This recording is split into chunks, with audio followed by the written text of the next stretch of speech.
Okay so हाँ जी गुरु, कर ले शुरू।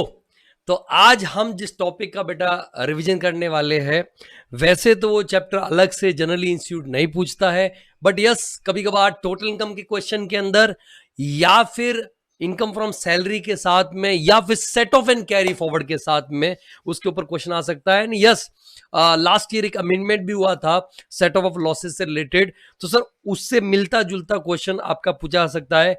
सर आपने सही गैस लगाया, और चैप्टर का नाम है इनकम फ्रॉम हाउस प्रॉपर्टी। हाँ जी दोस्तों, तो सबसे पहले बिना टाइम वेस्ट किए हम लोग चार्जिंग सेक्शन 22 की बात कर लेते हैं कि चार्जिंग सेक्शन 22 क्या बोलता है।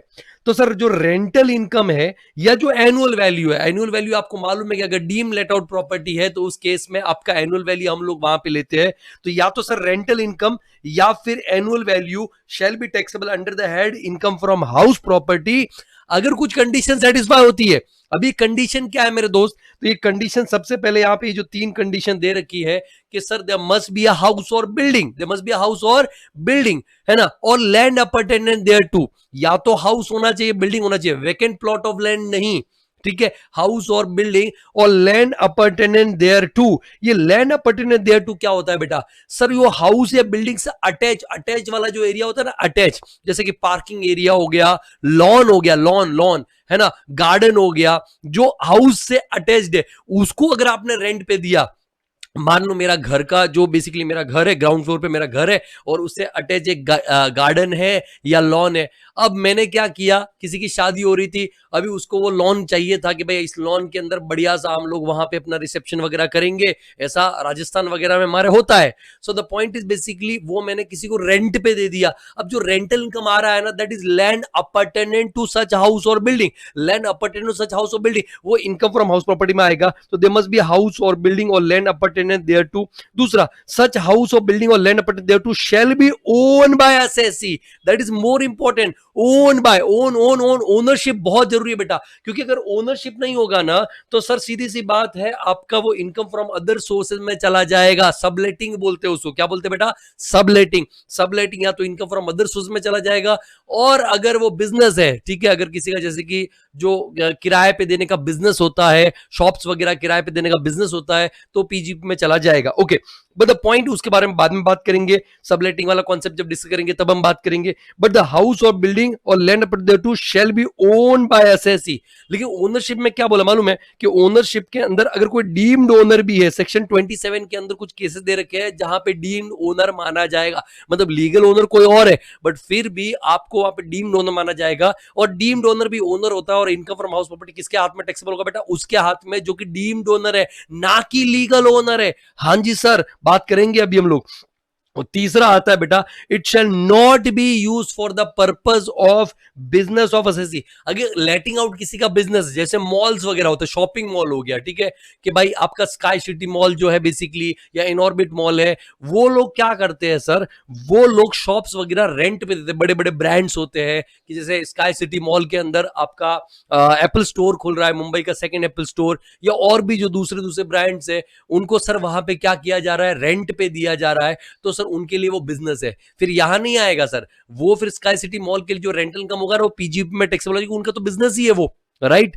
तो सर बिजनेस नहीं होना चाहिए, अगर वो बिजनेस है तो सर यहां आने वाला नहीं है। इसमें एक एक्सेप्शन, एक अमेंडमेंट आया, बात करेंगे हम लोग। तो sir 3 condition, there must be a house और बिल्डिंग और लैंड अपार्टमेंट देयर टू। दूसरा, सच हाउस और building land apartment thereto shall be own by assessee.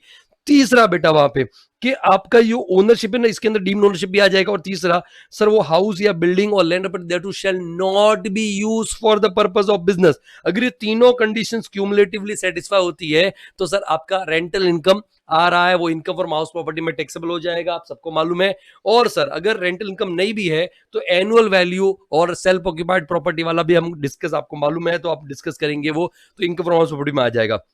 अब कुछ पॉइंट है कि सर हाउस बिल्डिंग में क्या आता है क्या नहीं आता है। तो हाउस बिल्डिंग में रेसिडेंशियल भी आ जाता है एज वेल एज कमर्शियल भी आ जाता है। तो अगर फ्लैट को रेंट पे दिया, बंगलो रेंट पे दिया, शॉप, फैक्ट्री, वेयर हाउस कुछ भी रेंट पे दिया बेटा, तो इनकम फ्रॉम हाउस प्रॉपर्टी में आएगा। दूसरा, लैंड अपार्टमेंट को मैंने बता दिया कि land attach with such house और बिल्डिंग, पार्किंग हो गया, लॉन हो गया, गैराज हो गया, एक्सेट्रा एक्सेट्रा, ठीक है। अगर वेकेट प्लॉट ऑफ लैंड, मेरा एक खाली प्लॉट है, खाली प्लॉट है, एक प्लॉट है, उस प्लॉट को मैं रेंट पे देता हूं, उस प्लॉट को क्या करता हूँ बेटा, मैंने रेंट पे दिया कि कोई भी आया कि शादी हो रही है सर, आपका प्लॉट हम यूज कर सकते हैं, मैंने कर लो। कोई बेसिकली सर्कस वाले आए, उन्होंने बोला सर यूज कर सकते हैं, करो लेकिन रेंट दूंगा। तो वैकेंट प्लॉट ऑफ लैंड अगर मैं रेंट पे देता हूं तो सर मेरे लिए इनकम फ्रॉम अदर सोर्स में चला जाएगा। और अगर वो मेरा बिजनेस है ऐसा करना मेरा बिजनेस है, तो कहां जाएगा, पीजीपी। सर मान लो कि भाई मेरा एक वैकेंट प्लॉट ऑफ लैंड है और वहां पे मैंने टर्फ बना दिया। अभी टर्फ में कोई बिल्डिंग थोड़ी होता है, मतलब नेट लगा दिया, टर्फ बन चुका है वहां पे। अभी वो टर्फ को मैं रेंट पे देता हूं, लोग आते हैं खेलने के लिए, तो मेरा बिजनेस हो गया बेटा, ठीक है। तो इन दैट केस वो आपका पीजीपी में चला जाएगा। उसके बाद में बेटा नेक्स्ट वहां पे आता है कि सबलेटिंग ऑफ हाउस प्रॉपर्टी का अगर कोई रेंट है, सबलेटिंग मतलब मैं ओनर नहीं हूं, मैंने किसी से रेंट पे लिया, आगे किसी को रेंट पे दे रहा हूं, है ना। इसने मुझे रेंट पे दिया, मैं किसी और को रेंट पे दे रहा हूं, मैंने रेंट पे लिया, मैं किसी और को दे रहा हूं। This is called subletting. तो सबलेटिंग बेटा होता है ना, तो यहाँ पे ओनरशिप तो है ही नहीं मेरा।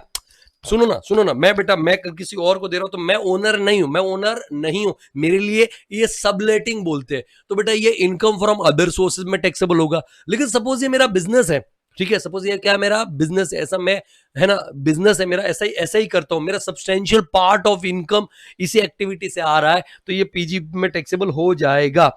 ओके सर, एक अमेंडमेंट आया, हालांकि वो सेक्शन 28 से रिलेटेड, पीजीपी में भी हम लोग डिस्कस करेंगे, बट फिर भी मैं बता देता हूं कि सर अगर मान लो मैं रेसिडेंशियल प्रॉपर्टीज को रेंट पे देता हूं, ओनली रेसिडेंशियल अगर हाउस प्रॉपर्टी को रेंट पे देता हूं, है ना, नॉट कमर्शियल, और मैं बोलता हूं मेरा बिजनेस है, खास करके जो पीजी वाले जो पेइंग गेस्ट रखते हैं ना लोगों को, पेइंग गेस्ट, कई लोग बोलते हैं कि पेइंग गेस्ट पे रख रहे तो हमारा दूसरा खर्चा भी होता है, हमने केयर टेकर रखा हुआ है, इलेक्ट्रिसिटी का खर्चा है, वॉशिंग मशीन लगा रखा है तो उसके ऊपर डेप्रीसिएशन है बेसिकली, है ना, एसी लगा रखा है तो उसके ऊपर डेप्रीसिएशन है। सर अलग अलग तरह के वो खर्चे क्लेम करना चाहते हैं, तो इसलिए वो क्या करते हैं सर, वो अपनी उस इनकम को पीजीबीपी इनकम बना देते हैं, ताकि सर मैक्सिमम खर्चों का डिडक्शन ले सके वो लोग, राइट। लेकिन सर सेक्शन 28 में एक अमेंडमेंट आता है, 28 पीजीपी के अंदर है, उसके अंदर अमेंडमेंट आता है कि अगर रेसिडेंशियल हाउस प्रॉपर्टी आप लेट आउट कर रहे हो, भले फिर आप बोलोगे ये हमारा बिजनेस है, नहीं बेटा, वो आपका हमेशा इनकम फ्रॉम हाउस प्रॉपर्टी में ही टैक्सेबल होगा, वो बिजनेस में पीजीपी में टैक्सेबल होने वाला नहीं है। सेक्शन 28 में अमेंडमेंट बात करेंगे। अब बेटा हमने डिस्कस किया था कि डीम्ड ओनर को भी ओनर माना जाता है, सेक्शन 27 के अंदर कुछ केसेस जहां पे डीम्ड ओनर भी ओनर हो जाएगा। तो कौन कौन से केस है, अभी इसके लिए आपको समझना जरूर कि डीम्ड ओनर कोई क्यों बेसिकली बनाया गया। तो सुनो ना, मेरा बेसिकली मिस्टर एआरपी हूं मैं, और मिस्टर एआरपी का क्या है, पीजीबीपी इनकम है ना, पीजीबीपी इनकम है। पीजीबी इनकम बेटा 7 लाख का मेरा पीजीबी इनकम है। अब मेरा 7 लाख तक तो मेरा टैक्स क्या आएगा, suppose I don't have any other income, और मेरा कोई कुछ भी नहीं है, चैप्टर 6 डिडक्शन वगैरह कुछ भी नहीं है, मतलब हालांकि डिफॉल्ट टैक्स में मिलता भी नहीं है, but for example I don't have anything, तो ये मेरा एंटी आ जाएगा, मेरा टैक्स क्या हो जाएगा, नील। टेक्निकली मेरा टैक्स क्या हो जाएगा, नील। लेकिन सर मेरा एक हाउस भी है, तो उस केस में मेरे को इनकम फ्रॉम हाउस प्रॉपर्टी हो रहा है 7 लाख रुपीज का। अब सर टैक्स नील नहीं होगा, ठीक है। तो मैं क्या करता हूं बेटा, ठीक है, मैंने वो वहां पे मेरा जो घर है ना, मेरी बीवी को, मेरी लुगाई को गिफ्ट कर दिया।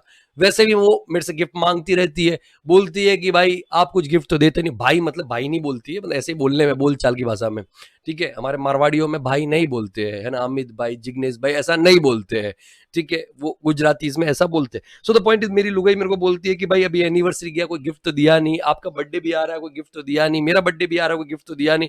मैंने कहा ठीक है चलो, ऐसा गिफ्ट दिया मैंने कि सर वो भी मतलब एकदम शॉक हो गई। मैंने क्या किया, अपना जो घर था ना, घर वो घर मैंने उसको ट्रांसफर किया कर दिया। बीवी ने दिया मुझे प्यार, मैंने दिया उसको घर बार, ठीक है। ठीक है, अभी रिकॉर्डिंग कर रहा हूं, सुन लेगी तो बोले भाई मेरे को देना पड़ेगा। सो द पॉइंट इज, मैंने अपना घर बार बीवी को दे दिया क्योंकि उसने मुझे दिया प्यार। ऐसा मैंने इनकम टैक्स को बोला, इनकम टैक्स ने पूछा भाई ये घर क्यों दिया, विदाउट कंसीडरेशन या इनएडिक्वेट कंसीडरेशन, या तो कुछ कंसिडरेशन लिया ही नहीं। अब ऑब्वियसली नॉनसेंस लगेगा ना कि मैं उससे कंसिडरेशन मांगू, उसके लिए पैसा भी वो मुझसे ही मांगेगी, तो पहले मैं उसको पैसा दूं, फिर वो पैसा वापस मुझको दे, फिर बेसिकली अल्टीमेटली घर भी ले लेगी और पैसा भी ले लेगी, बोले लाओ आपने घर बेचा है, पैसा आया ना। तो ऐसा कोई काम करने का नहीं, उससे अच्छा है भाई विदाउट कंसिडरेशन या 1 रुपए में इनएडिक्वेट कंसिडरेशन मैंने वो घर अपनी बीवी को दे दिया। अब इनकम टैक्स वाले पूछने के लिए आएंगे भाई ऐसा क्यों किया, मैंने, तुम होते कौन बोलने वाले, my house is my house, none of your house, है ना। बीवी ने दिया प्यार, मैंने दे दिया उसको अपना घर बार, सीधी सी बात है, ठीक है। ऐसा बोल करके मैंने तो उनको चुप करवा दिया। लेकिन अभी टेक्निकली क्या हो जाएगा, ये जो basic sorry sorry sorry my अलोपोजी पीजीबीपी तो मेरा ही रहेगा, ठीक है, 7 लाख।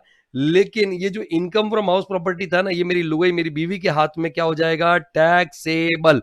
क्या हो जाएगा बेटा, टैक्सेबल। अभी मेरा टैक्स कितना आएगा, मेरा टैक्स तो आएगा नील, और मेरी बीवी का टैक्स भी क्या आएगा, नील आएगा। सर चालाकी चालाकी चाली, पैसा घर में ही रहा, पैसा घर का घर में, घर का पैसा घर में, घर का पैसा घर में, है ना, पैसा कहीं बाहर गया नहीं। और सर टैक्स क्या आ रहा है, Neel. Are you getting my point और नॉट। अब बोलो सर 7 लाख तक टैक्स कैसे नहीं लाता, अरे रिबेट रुबेट सब ले लेने के बाद में यार, ठीक है, वहां पे आपका नील आया। और अगले साल से तो ये 12 लाख हो जाएगा, आप सबको मालूम है। तो द पॉइंट इज बेसिकली इस तरीके से लोग चीटिंग करते। तो इनकम टैक्स डिपार्टमेंट ने क्या बोला, नहीं भाई ठीक है, बीवी ने दिया आपको प्यार, आपने उसको दे दिया घर बार, लेकिन हमको उससे मतलब नहीं है, हमको टैक्स से मतलब है।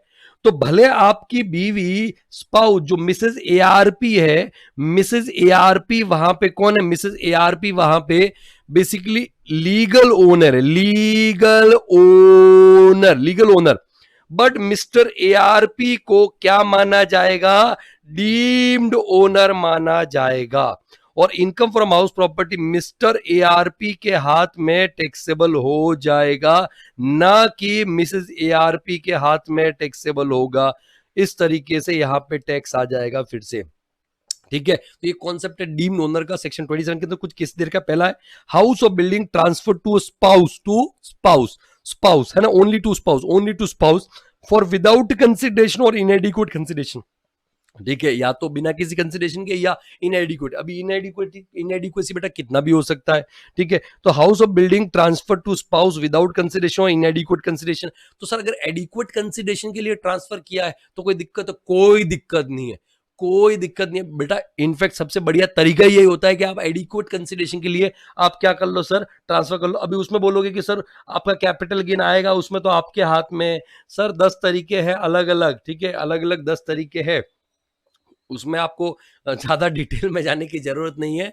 बट सर ऐसा करना भी कोई गलत नहीं है, ठीक है। तो एडिक्वेट कंसिडरेशन के लिए ट्रांसफर कर दो, आप अपने हाथ में कैपिटल गेन कंप्यूट कर लो, ठीक है, सर्कल रेट पे ट्रांसफर कर लो, जो स्टैम्प ड्यूटी वैल्यू वगैरह होता है उसके ऊपर कैपिटल गेन भी आपका क्या आएगा, कम आएगा। एकदम लीगल ट्रांसफर होना चाहिए, ठीक है।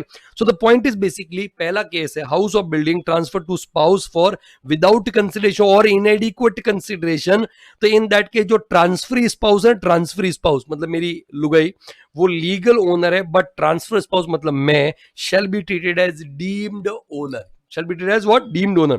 बट इसमें एक एक्सेप्शन है, मान लो अगर वहां पे दो लोगों के बीच एग्रीमेंट है, एग्रीमेंट टू लिव अपार्ट, अलग अलग रहने का एग्रीमेंट, डाइवोर्स नहीं, डाइवोर्स हुआ तो फिर स्पाउस कहां से रहेगी, अलग अलग रहने का एग्रीमेंट है, लिव अपार्ट, लिव अपार्ट, ठीक है। तो उस केस में अगर स्पाउस को ट्रांसफर किया है तो जेन्युइन माना जाएगा, भले विदाउट कंसिडरेशन इनएडिक्वेट कंसिडरेशन हो।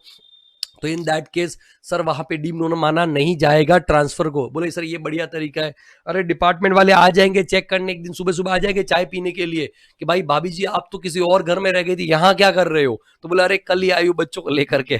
तो बोले ठीक है हम कल भी आते हैं, परसों भी आती है, ये सब करने का नहीं। आगे बेटा, house of building transfer to minor child, किसको किसको किसको, माइनर चाइल्ड को अगर ट्रांसफर किया, माइनर चाइल्ड, माइनर चाइल्ड, ठीक है, house of building transfer to minor child without consideration और अगेन इनएडिक्वेट कंसिडरेशन। फिर से भाई या तो देखो किसको ट्रांसफर कर रहे हो आप, माइनर चाइल्ड को कर रहे हो, और कैसे, विदाउट कंसिडरेशन या फिर क्या, इनएडिक्वेट कंसिडरेशन कर रहे हो, ठीक है। इन दैट केस जो माइनर चाइल्ड है वहां पे आपका क्या है, legal owner, but transfer parent को क्या माना जाएगा, डीम्ड ओनर, डीम्ड ओनर माना जाएगा। ओके उसके बाद में इसमें भी एक्सेप्शन, अगर minor married daughter, minor married daughter है ना, अगले जन्म मोहे बिटिया ही कीजो, है ना,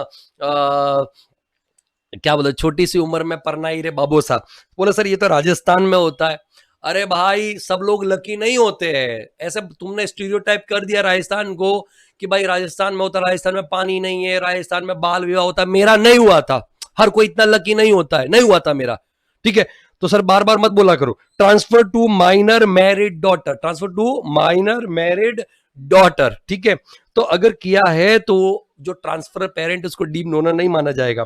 और नहीं तो क्या, राजस्थानियों को बदनाम कर रखा है, बहुत पानी है, आ जाओ डुबा के मारूंगा मैं तुमको। Holder of an impartible estate, holder of an impartible estate. अभी इम्पार्टिबल एस्टेट क्या होता है? ऐसा एस्टेट जो कि लीगली डिविजिबल नहीं है, मतलब आप उसके लीगली टुकड़े नहीं कर सकते। जनरली होता है ना कि एक बाप के दो बेटे हो गए तो दो टुकड़े हो गए, उनके दो दो हुए तो फिर ऐसे हो गया, फिर ऐसे ऐसे ऐसे ऐसे बढ़ता जाएगा, फिर वो प्रॉपर्टी का वजूद ही खत्म हो जाएगा एक दिन। कहने का मतलब अभी पैसा लेने के लिए उस प्रॉपर्टी से सब लोग आएंगे, है ना, मान लो कोई इनकम हो रहा है प्रॉपर्टी लेने के लिए, सब लोग पैसा लेने के लिए सब आएंगे, लेकिन मान लो कोई खर्चा करना, उसके ऊपर टैक्स पे करना, तो कोई आने वाला नहीं है। इसलिए सर कुछ लोग क्या करते हैं, अपनी उस प्रॉपर्टी को क्या बोलते थे कि भाई इसमें हिस्सा तो सबका रहेगा बट लीगली ये डिविजिबल नहीं है, उसको इम्पार्टिबल एस्टेट बोलते। क्या बोलते बेटा? इम्पार्टिबल से। तो सर उसमें ना केयर टेकर अपॉइंट किया जाएगा। ये सब लोग जो जो ओनर हैं, जितने भी लोग अलग अलग अलग ओनर है, सर इसको बोले टुकड़ों में नहीं बांटेंगे,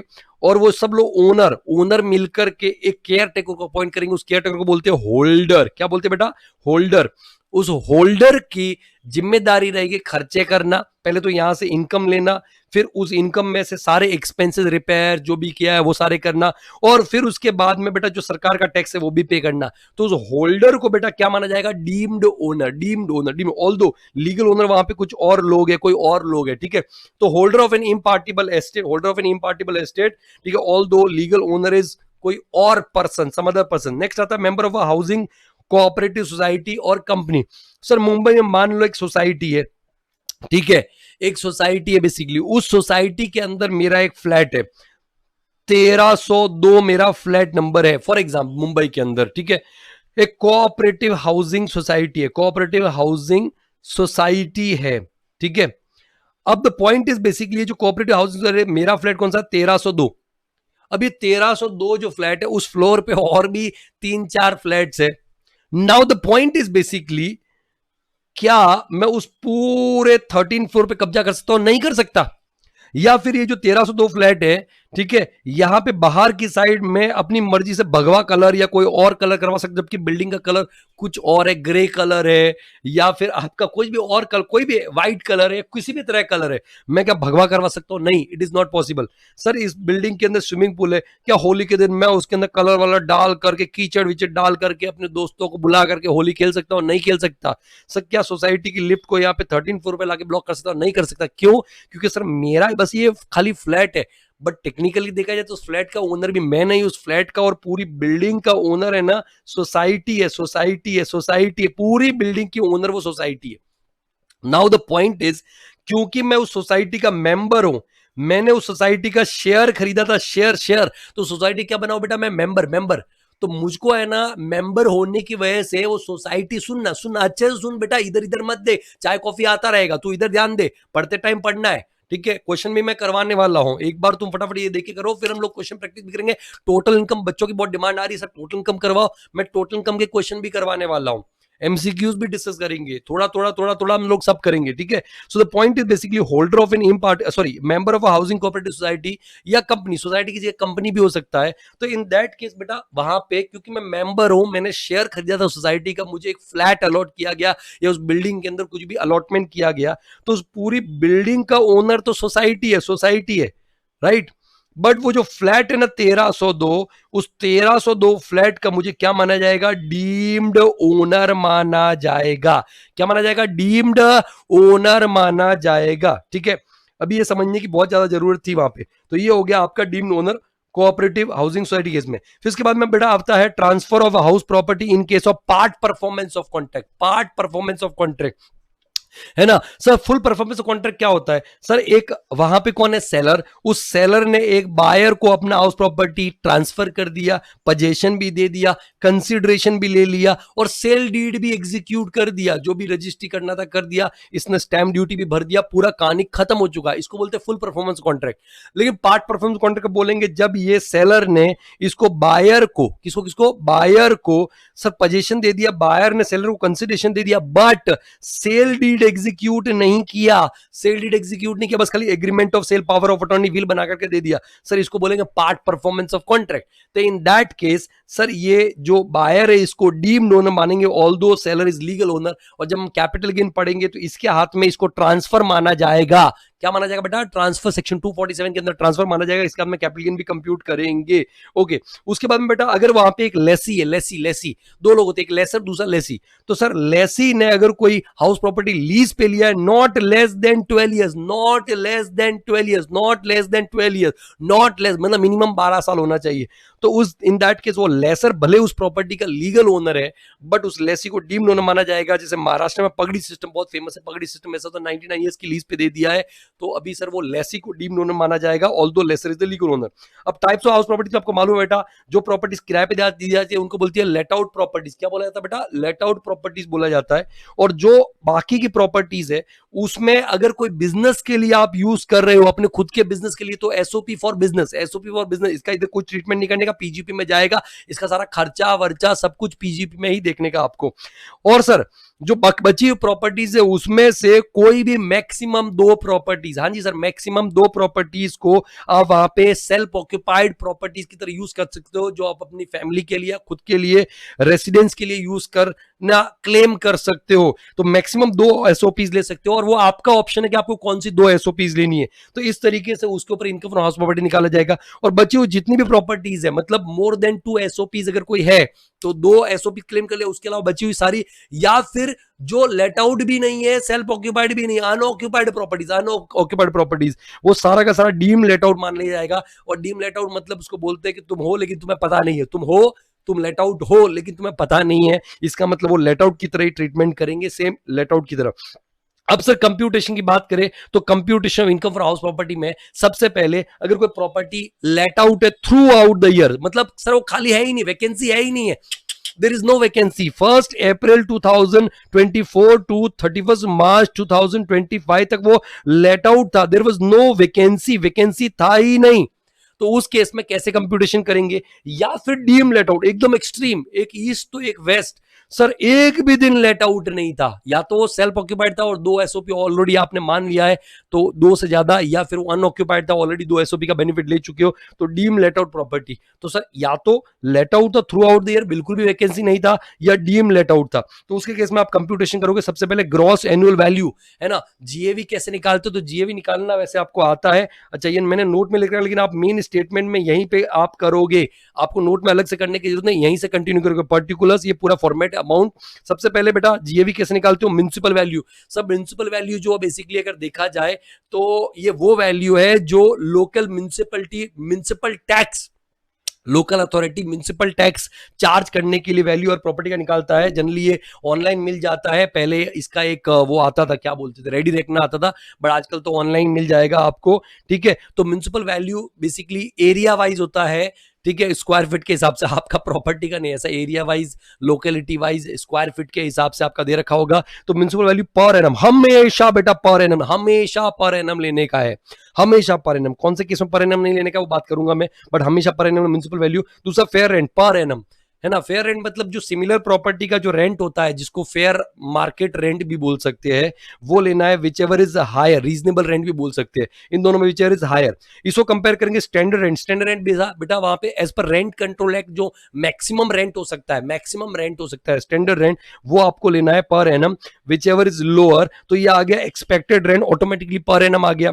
इसको कंपेयर करेंगे बेटा एक्चुअल रेंट रिसीव, ARR। अभी एक्चुअल रेंट रिसीव कैसे निकालते हो, एक्चुअल रेंट पर एनम, उसमें से माइनस करोगे unrealise rent if any, unrealise rent if any, ठीक है, वो आप माइनस करोगे। अनरियलाइज रेंट मतलब रेंट जो ड्यू तो हुआ था, किराएदार घर में तो रहा था, rent which was due but not receive, rent which was due but not receive, rent which was due but not receive, तो उसको अनरियलाइज रेंट बोलते हैं। किराएदार घर में रहा था लेकिन पैसा उसने नहीं दिया, रेंट नहीं दिया, अनरियलाइज रेंट।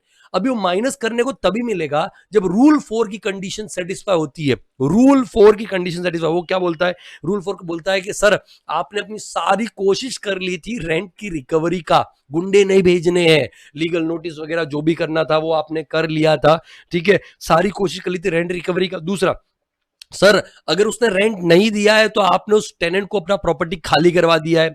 और तीसरा सर तीसरा और मोस्ट इंपॉर्टेंट पार्ट बेसिकली कि सर वो टेनेंट आपका कोई और प्रॉपर्टी नहीं ऑक्यूपाई कर रहा है। ऐसा नहीं कि आपको कोई दूसरा प्रॉपर्टी हो, यहां से खाली करके दूसरी प्रॉपर्टी में चला गया, इसका मतलब शायद वो अनरियलाइज है ही नहीं, आपने कैश में पैसा लिया, आप दिखा रहे हो ताकि आपको माइनस करने को मिले। तो ये तीन रूल 4 की मेजरली तीन कंडीशन सेटिस्फाई होनी चाहिए कि सर आपने पूरी कोशिश करी है रेंट रिकवरी का, दूसरा सर वहां पे अपना टेनेंट आपका वो घर ऑक्यूपाई नहीं कर रहा है, और तीसरा आपका कोई और घर भी ऑक्यूपाई नहीं कर रहा है, तो वो अनरियलाइज रेंट जो हुआ है वो माइनस करने को मिलेगा एक्चुअल रेंट पर एनम में से, एक्चुअल रेंट पर एनम में से। तो सर ये आपका क्या आ जाएगा, actual rent receive, actual rent receive और expected rent per annum which ever is higher will be your GAV, gross annual value आ जाएगा।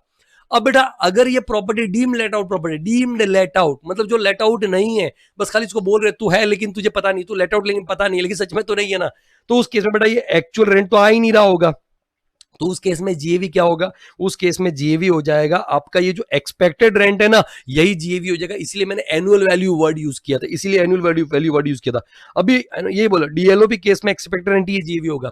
अब मैंने क्या बोला बेटा, municipal value, fair rent, standard rent हमेशा क्या लेने का है, पर एनम लेने का है, हमेशा पर एनम, कुछ भी हो जाए हमेशा, आगे वाले केसेस में भी पर एनम ही लेंगे। लेकिन मेरे दोस्त अगर property own less than 12 months है, सर मान लो मैंने प्रॉपर्टी 1 जुलाई 2024 को खरीदा है, तो इन दैट केस अप्रैल में जून में तो मेरे पास में प्रॉपर्टी ही नहीं था, तो इन दैट केस सर वहां पे सीधी सी बात है आपको पर एनम लेने की जरूरत नहीं है, 9 मंथ्स का ही लोगे। या फिर मान लो मैंने 31 दिसंबर 2024 को वो प्रॉपर्टी बेच दिया, तो जैन फेब मार्च में तो मेरे पास वो प्रॉपर्टी है ही नहीं है, उस केस में भी सर आपको कितने मंथ्स का लेना है, 9 मंथ्स का ही लेना है। अंडरस्टूड और नॉट, बाकी आपको हमेशा पर एनम लेने का है। अच्छा उसके बाद में सर आपका ये जीएवी आ गया, ग्रॉस एनुअल वैल्यू, उसमें से लेस करोगे municipal tax, municipal tax paid, payment basis पे, payment basis paid by assessee during the previous year, paid by assessee during the previous year, payment basis पे आपको municipal tax का deduction मिलेगा। अगर आपने पे किया है, पे तभी आपको डिडक्शन मिलेगा। बात करते हैं इसके ऊपर, और ये आ जाएगा NAV, net annual value, NAV net annual value. अभी एनएवी में से दो तरह का डिडक्शन मिलता है, एक कहता है बेटा सेक्शन 24 ए के अंदर स्टैंडर्ड डिडक्शन, सेक्शन 24 ए के अंदर standard deduction that is 30% of NAV, cake कटेगा तो सब में 30% ही बटेगा, individual HUF, participate, AOP, BOI, AJP, किसी का भी इनकम फ्रॉम हाउस प्रॉपर्टी अगर है तो सर 30% स्टैंडर्ड डिडक्शन माइनस करने को मिलेगा।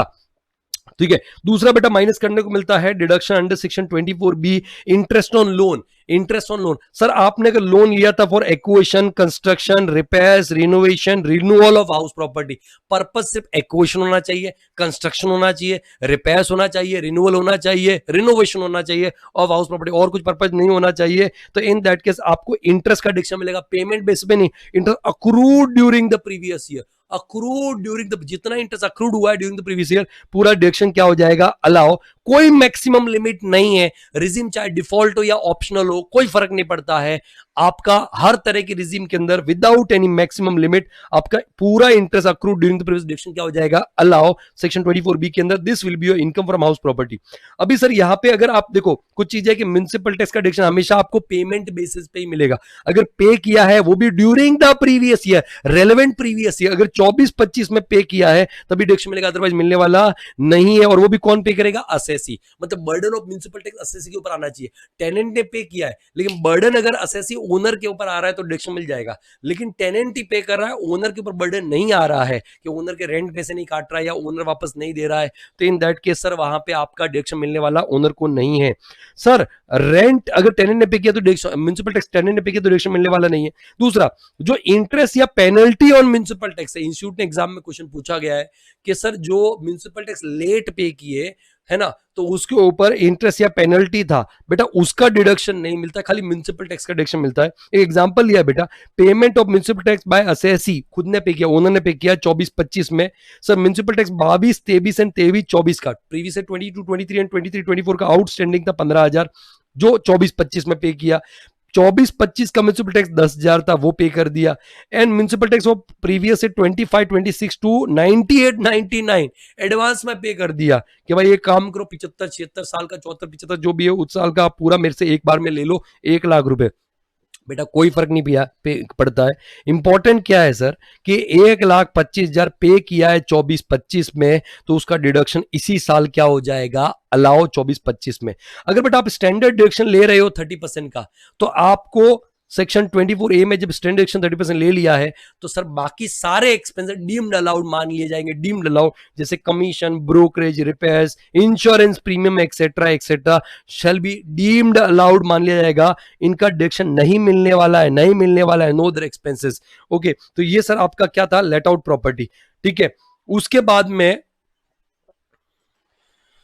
एसओपी में दोस्तों यहां पे आपका अगर एसओपी की बात करें, सेल्फ ऑक्यूपाइड प्रॉपर्टी की बात करें, राइट, तो उसके अंदर बेटा जीएवी, एनएवी ये तो सब नील होने वाला है, क्योंकि रेंट तो आ ही नहीं रहा बेसिकली। जब रेंट ही नहीं आ रहा है तो जीएवी, एनएवी सब कुछ क्या हो जाएगा बेटा, नील हो जाएगा। म्युनिसिपल टैक्स का भी डिडक्शन मिलने वाला नहीं है, स्टैंडर्ड डिडक्शन भी नहीं मिलेगा क्योंकि एनएवी नील है।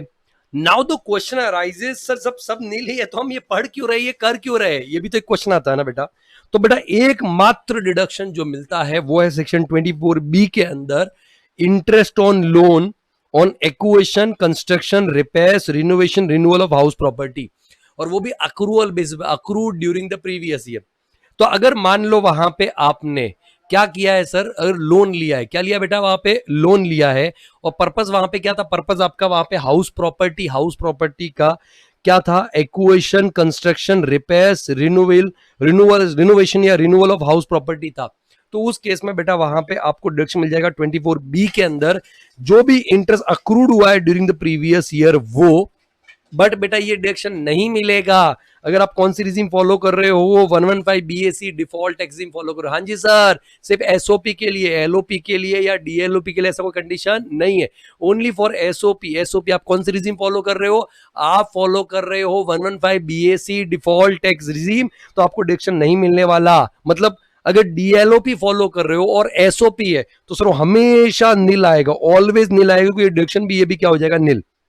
बट अगर आप ऑप्शनल रिजीम फॉलो कर रहे हो, कौन सा रिजीम फॉलो कर रहे हो, ऑप्शनल रिजीम फॉलो कर रहे हो, तो ऑप्शनल रिजीम के अंदर बेटा वहां पे आपको ध्यान देना है कि इंटरेस्ट का डिडक्शन मिलेगा जो लोन की लिया था आपने, acquisition, construction, repairs, renovation, renewal of house property, that to accrued during the previous year. But there is a maximum amount of deduction, वो कितना है बेटा, 30,000 और 2 lakh, whatever the case में भी बात करते हैं हम, कब 30,000 कब 2 लाख रुपीज। बट जो भी interest accrued during the previous year है वो, और 30,000 विच एवर इज लोअर, या फिर जो भी interest accrued during the previous year है और 2 lakh rupees which ever is lower, ये डिडक्शन मिल जाएगा।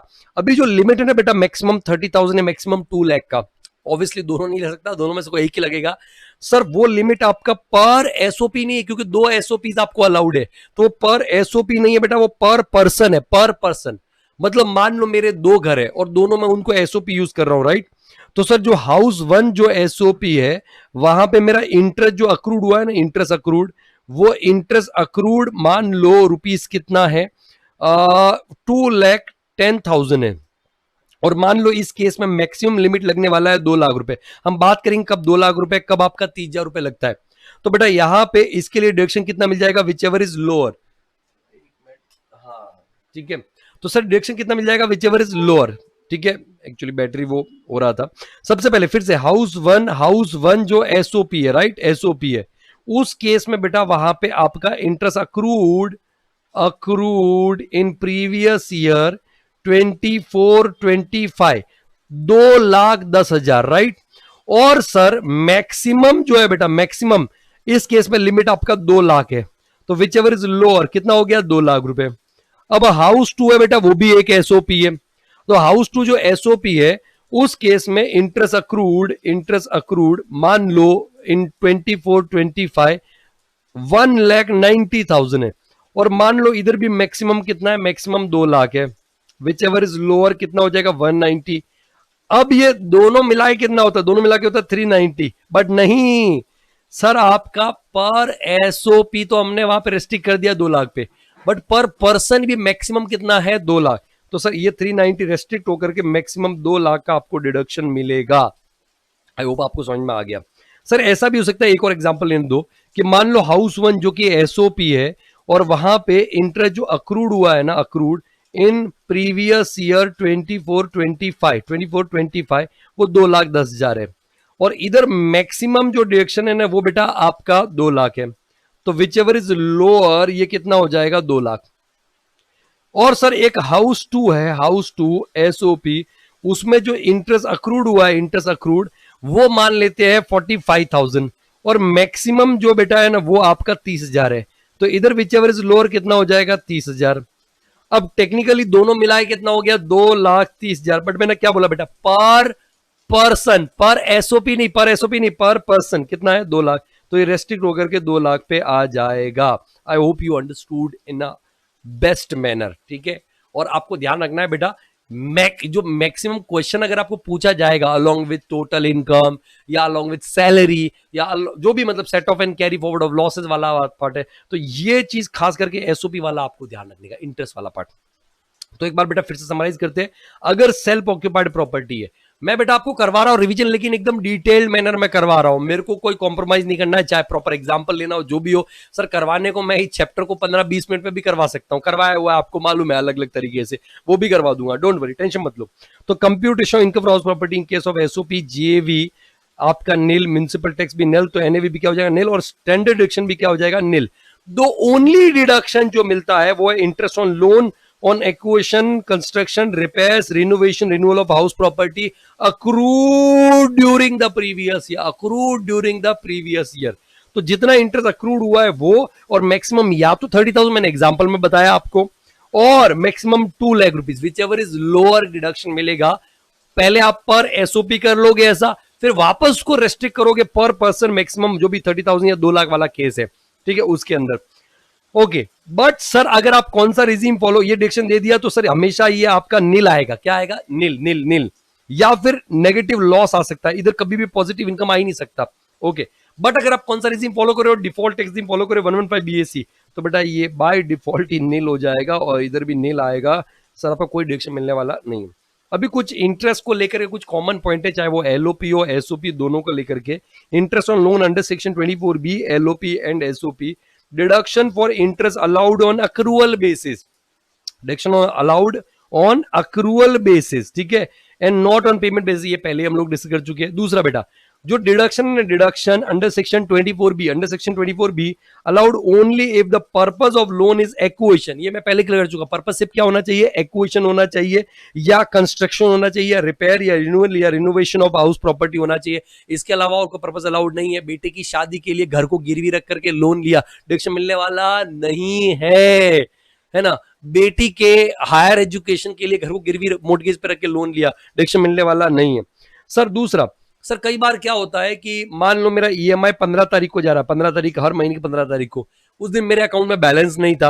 अब बैलेंस नहीं था तो सर वो मेरा ईएमआई बाउंस हो जाएगा, ठीक है।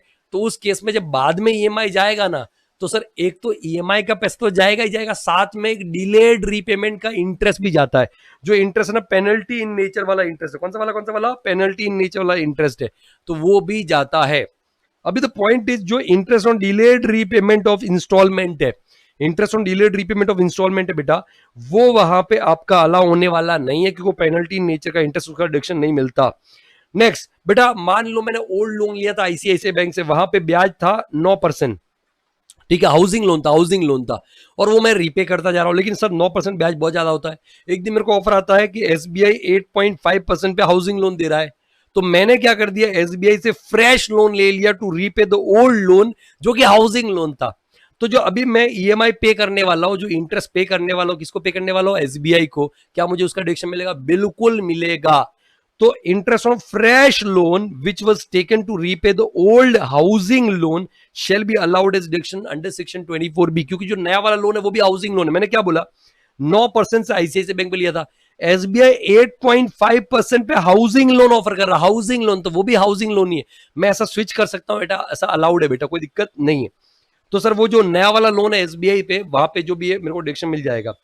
इंपॉर्टेंट चीज sir, in 24B income from house property में आपको इंटरेस्ट का डिडक्शन, चाहे आपका एलओपी हो एसओपी हो कोई भी हो, इंटरेस्ट का डिडक्शन आपको हमेशा मिलेगा, चाहे आपने लोन बैंक से लिया हो, फाइनेंशियल इंस्टीट्यूशन से लिया हो, एम्प्लॉयर से लिया हो, फ्रेंड से लिया हो, रिलेटिव से लिया हो, या एनी अदर पर्सन। मतलब सर जो आपका लेंडर है ना, वो कोई भी हो सकता है, उससे कोई फर्क पड़ने वाला नहीं है। ओके आगे सिर्फ एसओपी के लिए, हालांकि मैंने बताया एसओपी के लिए, और वो भी ऑप्शनल, डिफॉल्ट में तो डिडक्शन मिलता नहीं है, तो सर मैक्सिमम डिडक्शन पर पर्सन या पर एसओपी 30,000 या 2 लाख वाली बात हो रही है सर, जो भी interest accrued during the previous year है और मैक्सिमम 30,000 या 2 lakh, what ever the case में be, which ever is lower. अभी एक क्वेश्चन आता है कब 30,000 कब 2 लाख, तो बेटा ये जो 30,000 का है ना, ये 2 लाख कब होगा, अगर ये तीन कंडीशंस क्यूमुलेटिवली सेटिस्फाई होती है, मतलब एक साथ में अगर तीनों कंडीशन सेटिस्फाई हो जाती है, तो सर ये 30,000 की जगह 2 लाख आप लिमिट ले सकते हो। तो ये तीन कंडीशन क्या, पहला क्या, loan shall be taken on और after 1 April 1999। Loan loan loan loan आपका 1 अप्रैल 1999 या उसके बाद में लेना चाहिए। मतलब मैंने अगर लोन लिया था 98-99 में, सर मेरे को मैक्सिमम 30,000 का डिडक्शन मिलेगा, ठीक है।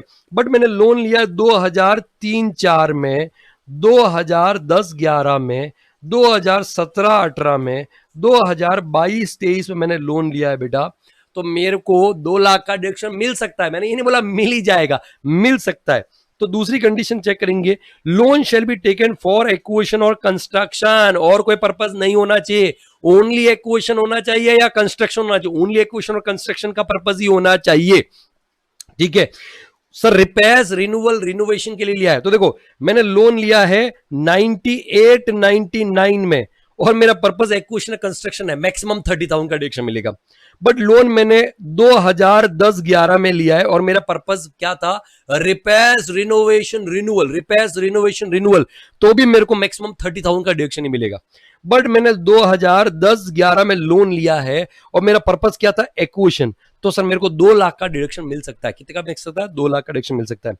सर एक और कंडीशन आती है कि मान लो मैंने लोन लिया लेकिन मैंने घर बनवाया ही नहीं या खरीदा ही नहीं, तो कंडीशन है कि इन केस ऑफ एक्विजिशन और construction should be completed within 5 year from the end of the financial year in which loan was taken. ये कंडीशन है, जिस साल में लोन लिया है, मान लो मैंने लोन लिया है सर 31 अगस्त 2015 के अंदर, तो क्या बोलता है, ये लोन का डेट है, लोन का डेट है, और पर्पस क्या था, construction, for construction of house, construction of house.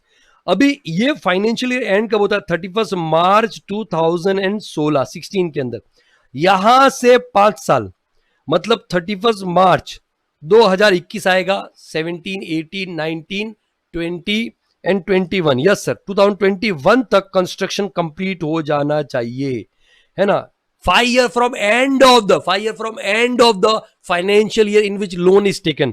यहां पे लोन लिया, इस फाइनेंशियल ईयर के एंड से 5 साल में कंस्ट्रक्शन मस्ट बी कंप्लीटेड।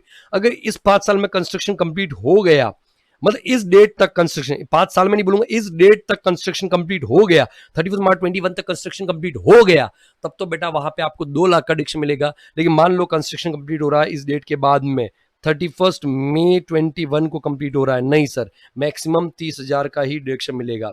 तो तीन कंडीशन क्यूमुलेटिवली सेटिस्फाई होती है तो 30,000 का डिडक्शन ना मिलकर 2 लाख का मिलता है। पहला कौन सा, loan shall be taken on और आफ्टर 1 अप्रैल 1999। दूसरा, loan shall be taken for the purpose of acquisition और कंस्ट्रक्शन ऑफ हाउस प्रॉपर्टी।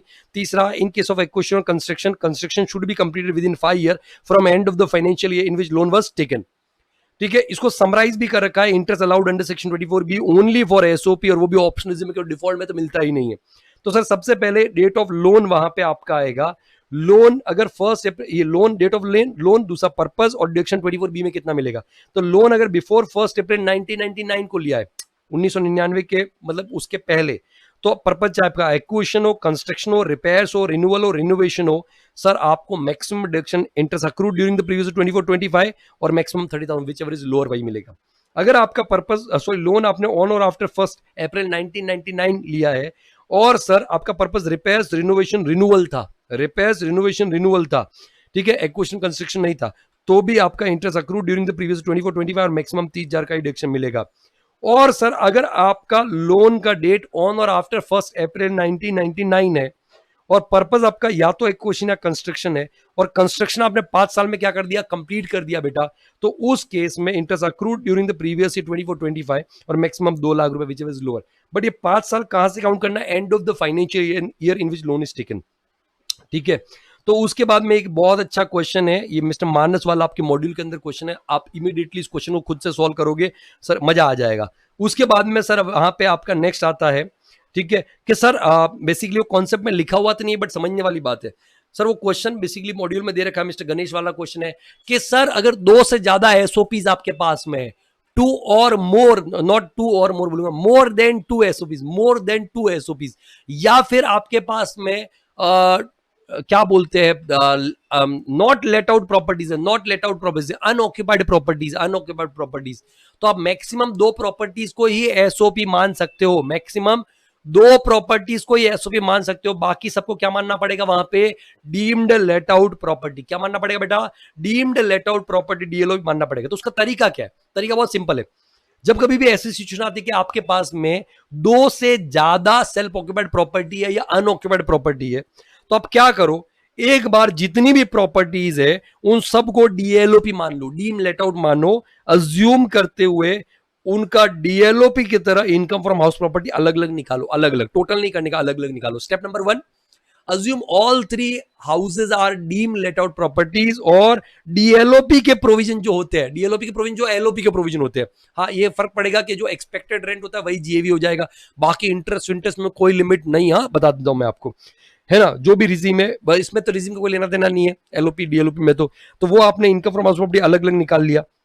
अब आप अज्यूम करो कि जितनी भी प्रॉपर्टीज है, 3 है, तो तीनों प्रॉपर्टीज सेल्फ ऑक्यूपाइड प्रॉपर्टी है, और जो भी रिजीम है, ऑप्शनल है तो ऑप्शनल, डिफॉल्ट है तो डिफॉल्ट, उसके अकॉर्डिंग आप वहां पे क्या करो, उनके अकॉर्डिंग आप इनकम फ्रॉम हाउस प्रॉपर्टी निकालो, और ये हमेशा लॉस होगा या नील होगा, लॉस होगा या नील होगा।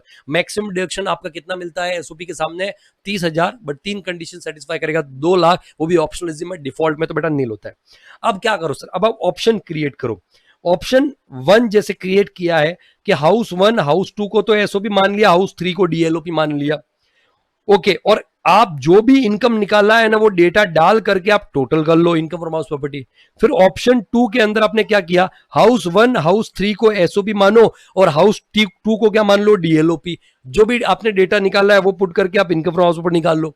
और ऑप्शन 3 में हाउस 1 को डीएलओपी मान लो, और हाउस 2 हाउस 3 को क्या मान जाओगे, एसओपी, और डेटा वहां पे डालो। लेकिन एक चीज ध्यान रखने का है, मैंने बोला पर पर्सन लिमिट क्या है, पर पर्सन मैक्सिमम 30,000 या 2 लाख रुपीज है।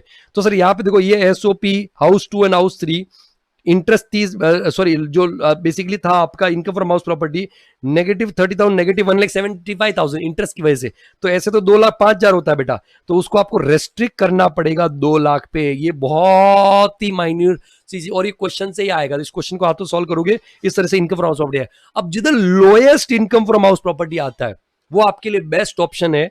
मतलब इस केस में देखा जाए तो हाउस 1 को एसओपी मान लो, और हाउस 3 को एसओपी मानो, हाउस 2 को डीएलओपी मान लो, ये सबसे बेस्ट आपको इनकम फ्रॉम हाउस में, lowest income from house property, sir सबसे कम इनकम टैक्स में अच्छा होता है।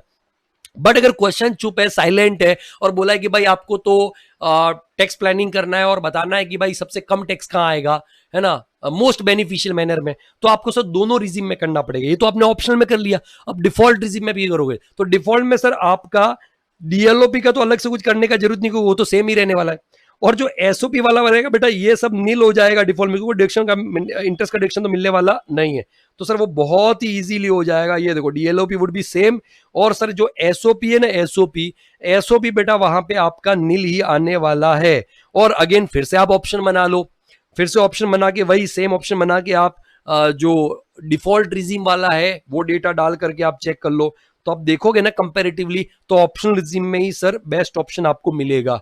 फाइनली आप कंक्लूजन लिख दोगे कि भाई we suggest mister Ganesh to opt house 1 and house 3 as SOP and house 2 as DLOP under optional tax regime, so that the income from house property shall be only 1,840, which is the lowest of all the options। ठीक है, तो इस तरीके से आपको करने का।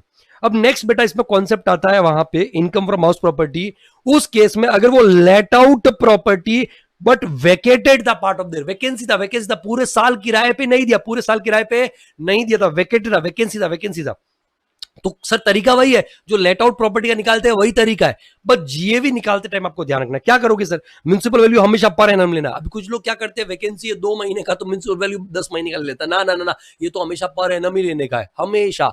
खाली एक सिचुएशन, जब आप ओनर लेस देन 12 मंथ्स हो तब आपको लेने का, बाकी तो ऑलवेज इन एवरी सिचुएशन पर एनम लेने का है। तो municipal value per annum, fair and per annum, whichever is higher, standard and per annum whichever is lower। तो ये एक्सपेक्टेड एंड पर एनम आ गया। अभी एआरआर निकालते टाइम ध्यान देना है, actual rent receive, actual rent receive. तो कैसे निकालोगे, एक्चुअल एंड पर एनम लो, पूरे साल का लो, भले आपके पास में पूरे साल का रेंट आया नहीं है, बट एक बार लो ना, एक बार पूरे साल का rent low, actual and per annum minus, अगर कोई अनरियलाइज वाला पार्ट था तो उसको माइनस कर दो, अगर रूल फॉर कंडीशन सेटिस्फाई हुआ। और वैकेंसी लॉस भी माइनस करो, मान लो 2 महीने का वैकेंसी था तो वैकेंसी लॉस क्या कर दो, माइनस।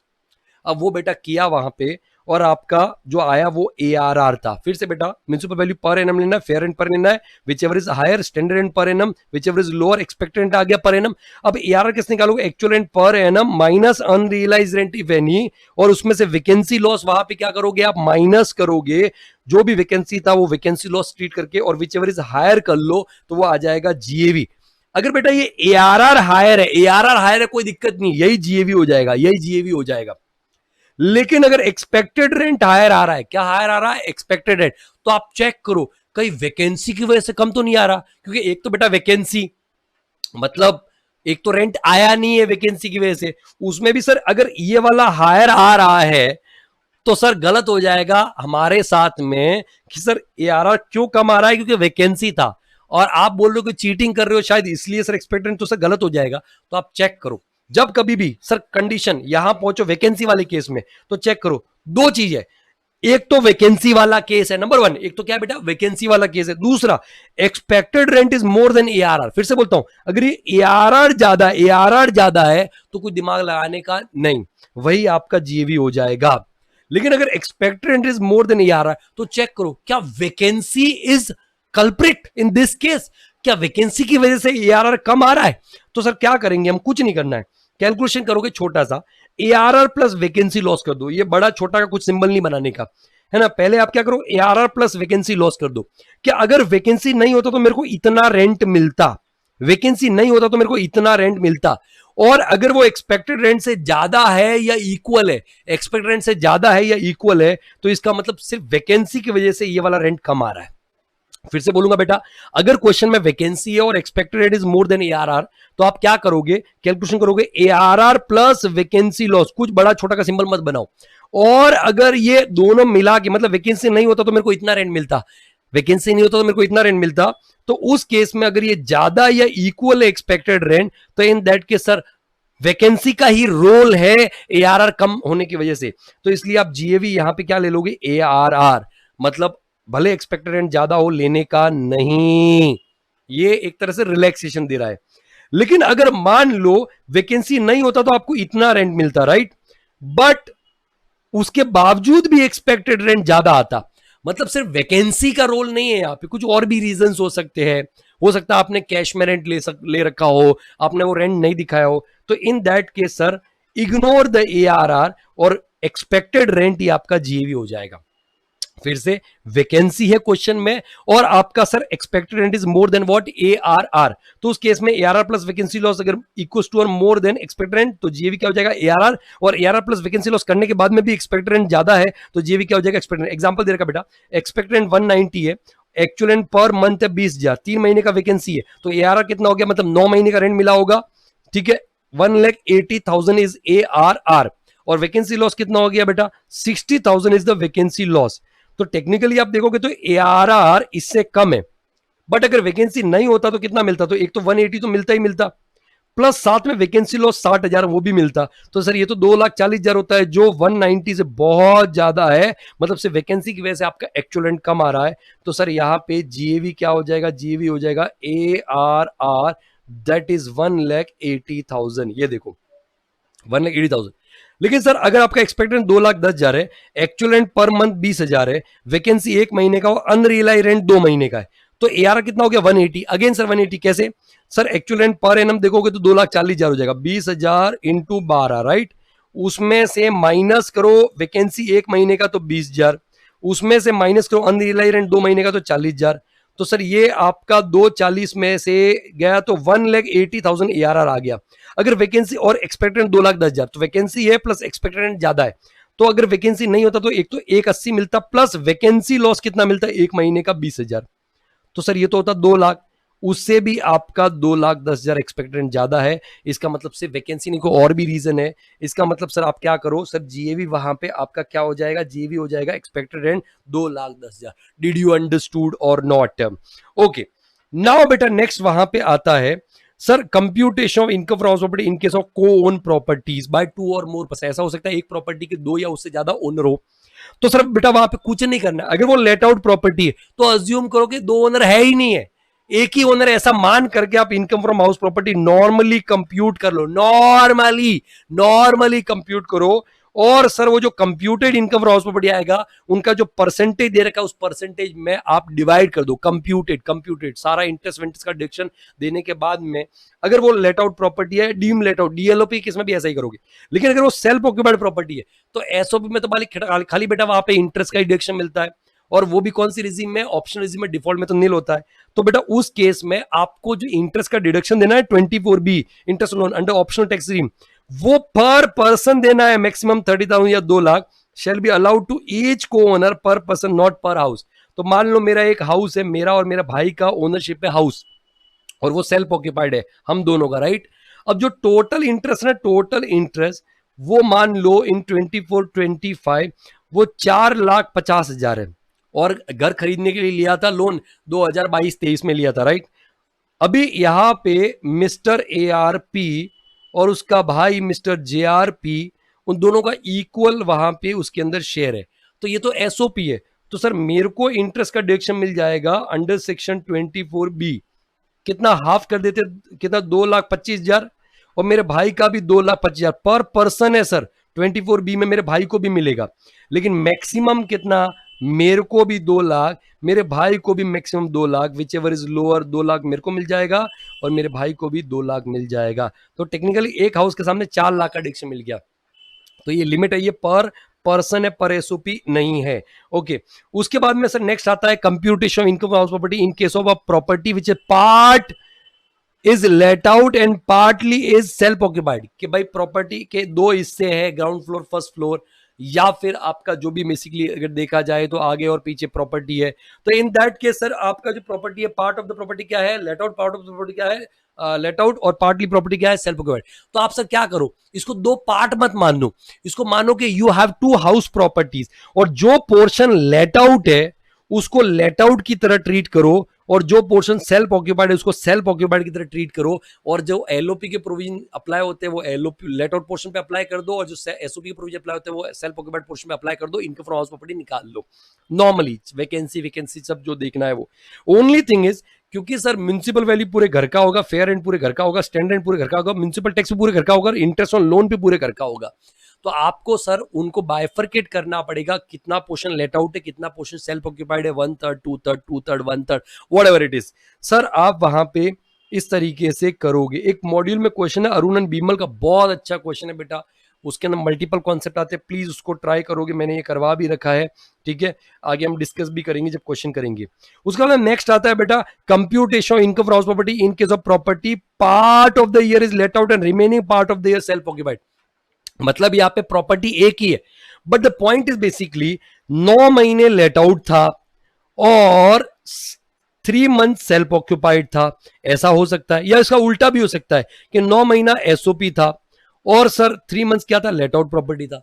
तो जब कभी भी ऐसी सिचुएशन आती है ना, तो बेटा उसको आपको लेट आउट प्रॉपर्टी की तरह ही ट्रीट करके, लेट आउट प्रॉपर्टी की तरह ही ट्रीट करके income from house property compute करोगे। तो सर लेकिन मान लो 3 मंथ ही लेट आउट था, मैं क्या बोलता बेटा, एक दिन भी अगर लेट आउट था, एक दिन भी, पूरे साल सेल्फ ऑक्यूपाइड था बट एक दिन भी लेट आउट है, तो भी उसका लेट आउट प्रॉपर्टी की तरह कंप्यूट करने का है। और हमेशा ध्यान रखो municipal value fair and per annum लेने का है, per annum, which ever is higher standard rent per annum, which ever is lower expected per annum आएगा। लेकिन जब ये एक्चुअल रेंट रिसीव निकालोगे ना, एक्चुअल रेंट रिसीव, तो वो आपको एक्चुअल रेंट लेना है for the period which is not self occupied, not self occupied, let out word use नहीं किया है मैंने, for the period which is not self occupied. मतलब एग्जांपल लेते हैं, 1 अप्रैल 24 से लेकर के मई जून, 30 जून 2024 तक तो मैंने उस प्रॉपर्टी को सेल्फ ऑक्यूपाई किया था।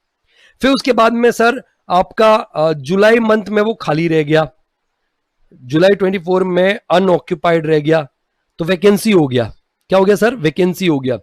उसके बाद में बेटा 1 अगस्त 24 टू कितना 31 मार्च 2025 तक इसको लेट आउट किया, बट उसमें भी नवंबर के मंथ में अनरियलाइज वहां पे आपका रेंट था, या मार्च का ले लेते, मार्च में अनरियलाइज रेंट था। तो टेक्निकली यहां जो रेंट लेना बेटा, यहां rent for the period which is not self occupied, तो सेल्फ ऑक्यूपाइड कितना नहीं था? 3 महीना, 3 महीना नहीं था, 3 महीना, सॉरी 3 महीना सेल्फ ऑक्यूपाइड था, तो नॉट सेल्फ ऑक्यूपाइड कितना है? 9 महीना।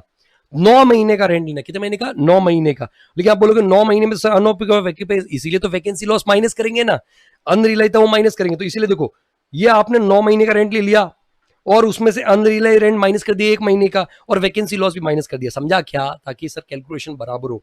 और सर इनमें जो भी हायर आएगा, जो भी हायर, चाहे ये हायर हो या ये, हाँ वैकेंसी की वजह से अगर ये कम आ रहा है तो अपने को फॉर्मूला अप्लाई करना है। लेकिन मान लो वैकेंसी का रोल नहीं है यहाँ पे, तो सर इन दोनों में जो भी हायर आएगा वो आपको लेना है जीएवी।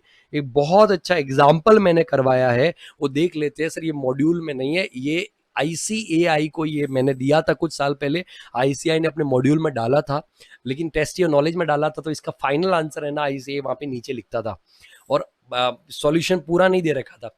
तो बच्चे हमेशा आकर के क्या बोलते थे, सर इसमें सॉल्यूशन गलत दे रखा है, फाइनल आंसर गलत दे रखा है। फिर मैं बताता कि देखो कैसे सॉल्व किया, मेरा दिया हुआ क्वेश्चन है। फिर बाद में आईसीआई ने हटा भी दिया उसको, बट मैं आपको करवा रहा हूँ। Mister ARP let out a property for 9 months, 9 महीने लेट आउट किया, and remaining 3 months it was self occupied. ठीक है, this is not the case of vacancy, मैं खुद ऑक्यूपाई कर रहा हूँ, ये लॉस नहीं है, लॉस नहीं, मैं खुद ऑक्यूपाई कर रहा हूँ by mister ARP. Monthly rent 20,000 है, municipal tax 5,000 paid by mister ARP, interest on loan 40,000 का। सर एमसीक्यू वगैरह मैं दे सकता हूँ, मेरे ऐसा गिरा हुआ नीच बंदा होगा तो देगा, हाँ बता रहा हूँ मैं आपको। कितना interest on loan? 40,000। Fair rent है 1,50,000, but for let out period, ये अच्छे से पढ़ो, fair rent for let out period compute income from property. आप पता है क्या गड़बड़ करोगे, ये फेयर रेंट सीधा 1,50 लेकर के जो भी 9 महीने का रेंट आएगा, क्योंकि अनरियलाइज वैकेंसी तो है नहीं है, 1,80 कंपेयर कर लोगे, विच एवर इज हायर 1,80 कर लोगे, लेकिन गलत हो जाएगा। ये जो फेयर रेंट है बेटा, ये लेट आउट पीरियड का, जबकि मैंने क्या बोला आपको, municipal value fair rent standard आपको पर एनम लेने का है। तो देखो यहाँ पे फेयर रेंट पहले तो आप 12 महीने में कन्वर्ट करो, गलती सर आपको आदत है, और आप गलत आंसर भी ऑप्शन ए में दे रखा होगा, सही आंसर आपको ऑप्शन डी में दे रखा होगा। तो पहले तो 12 महीने में कन्वर्ट करो, और फिर विच एवर इज हायर, तो एक्सपेक्टेड रेंट, ये आपका एक्सपेक्टेड रेंट है, भले ही एक्सपेक्टेड रेंट हायर है, यहाँ पे कुछ कैलकुलेशन नहीं करना क्योंकि वैकेंसी नहीं है। सर लॉस थोड़ी है, मैं खुद यूज कर रहा हूँ 3 महीना, तो सर यहाँ पे 2 lakh which ever is higher आ गया। ठीक है, जीएवी, उसके बाद में तो सब म्युनिसिपल टैक्स माइनस करोगे, स्टैंडर्ड दो, इंटरेस्ट दोगे, तो आपका इनकम क्रॉस हो जाएगा। तो इसको करने का बेटा अच्छे से करना। ये पीडीएफ ऑलरेडी टेलीग्राम चैनल जो नीचे लिंक दे रखा है, टैक्स गुरु कूल, उसके अंदर बेटा आपको ये मिल जाएगा। ठीक है, आप वहां से डाउनलोड कर सकते हो, प्रिंट आउट निकाल सकते हो। फिर नेक्स्ट में कॉन्सेप्ट आता है प्री कंस्ट्रक्शन या प्री एक्विजिशन इंटरेस्ट। अभी मान लो मेरा घर का कंस्ट्रक्शन कंप्लीट हुआ बेटा 4 अगस्त 2024 को, 4 अगस्त 2024 को कंस्ट्रक्शन कंप्लीट हुआ, राइट? तो मतलब प्रीवियस ईयर 24-25 में कंस्ट्रक्शन कंप्लीट हुआ, करेक्ट करेक्ट करेक्ट करेक्ट। तो पहली बार इनकम फ्रॉम हाउस प्रॉपर्टी, चाहे एसओपीओ, एलओपीओ, डीएलओपीओ, मैं निकालूंगा 24-25, क्योंकि they must be a house और building and it must be own. तो वो तो यहाँ चार्जिंग सेक्शन 22 तो यहाँ सेटिस्फाई हो रहा है। तो पहली बार मैं इनकम फ्रॉम हाउस प्रॉपर्टी, चाहे एलओपीओ, डीएलओपीओ है ना, एसओपी, वो यहाँ निकालूंगा। अच्छा हाँ, उस केस में ध्यान रखना, जो आप म्युनिसिपल वैल्यू, फेयर रेंट, वो लोग हैं ना, वो पर एनम नहीं लेना, क्योंकि आप टेक्निकली ओनर ही यहाँ पे बने हो, अगस्त में बने हो। तो अप्रैल मई जून में तो आपके, अप्रैल मई जून जुलाई में तो आपके पास में था ही नहीं, तो 8 महीने का municipal value per annum, fair rent per annum की जगह लेना है 8 महीने का। ठीक है, ये चीज ध्यान रखना है। लेकिन इंटरेस्ट का डिडक्शन आपको पर एनम ही देने का, इंटरेस्ट का डिडक्शन पर एनम ही देने का। ठीक है, तो देखो ये कंस्ट्रक्शन कंप्लीट हुआ, बट द पॉइंट इज मैंने लोन लिया था यहाँ पे 10 लाख का 1 अगस्त 2020 में लोन लिया था। तो सर यहां से यहां तक का इंटरेस्ट है, उसका तो डिडक्शन नहीं मिला होगा कि सर पहली बार हाउस प्रॉपर्टी इनकम ही यहाँ कंप्यूट कर रहे हैं, राइट? तो सर क्या वो लापसी हो जाएगा? नहीं, लापसी नहीं होगा, उसका इंटरेस्ट का डिडक्शन मिलेगा, उसको बोलते हैं प्री कंस्ट्रक्शन पीरियड इंटरेस्ट। तो सबसे पहले तो प्री कंस्ट्रक्शन पीरियड कौन सा होता है? लोग सर 1 अगस्त से प्री कंस्ट्रक्शन पीरियड लेते हैं और यहां तक ले लेते हैं। सर क्योंकि कंस्ट्रक्शन तो यहां कंप्लीट हुआ है, मतलब 3 अगस्त तक ले लेते हैं। नहीं बेटा, ये सर प्री कंस्ट्रक्शन पीरियड नहीं है। 1 अप्रैल 24 से लेकर के 31 मार्च 25, ये तो interest accrued during the previous year 24-25 में आएगा। आप देखो स्टार्टिंग से मैं बोलता हूं interest accrued during the previous year 24-25, interest accrued during the previous year 24-25, वो तो उसमें आ जाएगा, राइट। तो ये पूरा इंटरेस्ट तो इसी साल में अलाउ हो जाएगा। अच्छा है ना सर, एक ही बारी में अलाउ हो जाएगा वहां पे, तो ये इंटरेस्ट तो अलाउ है। तो प्री कंस्ट्रक्शन पीरियड स्टार्ट होता है date of taking loan, date of taking loan से 31 March immediately preceding the date of completion of construction. जिस दिन कंस्ट्रक्शन कंप्लीट हुआ उसकी इमीडिएटली पहले का 31 मार्च, ये नीचे लिखा हुआ है, ये देखो प्री कंस्ट्रक्शन पीरियड क्या होगा, starting from date of taking loan to 31 March immediately preceding the date of completion of construction. तो ये आपका प्री कंस्ट्रक्शन पीरियड हो गया 1 अगस्त 20 से लेके 31 मार्च 2024 तक। तो अगर काउंट करोगे तो 44 मंथ्स आएगा। टोटल प्री कंस्ट्रक्शन पीरियड कितना हो गया, 44 मंथ्स। अब 44 मंथ्स का वी आर अज्यूमिंग कुछ भी रीपेमेंट नहीं हुआ है, तो एक्यूमुलेटेड इंटरेस्ट निकाल देते कि 44 मंथ्स में कितना इंटरेस्ट एक्यूमुलेट हुआ होगा, pre construction period interest, pre construction period interest. तो 10 लाख का लोन था बेटा, 10% इंटरेस्ट था, और आपको 1 महीने का इंटरेस्ट निकालना हो तो 1/12 करते हो, 6 महीने के अंदर 6/12 करते हो, 9 महीने का तो 9/12 करते हो। ऐसे ही जब 44 मंथ्स का इंटरेस्ट निकालना है तो 44 डिवाइड बाय 12 कर दोगे। So this is your accumulated interest for 44 months. ये 44 मंथ का इंटरेस्ट आया। अब बेटा ये एक बार में डिडक्शन देने जाओगे, चलो एलओपी में तो मिल जाएगा, है ना, एसओपी में तो मैक्सिमम 2 लाख का मिलेगा, और उसमें भी सर ये करंट ईयर का इंटरेस्ट भी तो होगा, ये वाला इंटरेस्ट भी तो आएगा। तो सर ये वाला इंटरेस्ट और इतना मिला के तो बहुत ज्यादा हो जाएगा सर, वो तो नुकसान हो जाएगा। तो कहने का मतलब लापसी हो जाएगा, तो उससे अच्छा तो आप पहले ही लापसी कर देते इसका।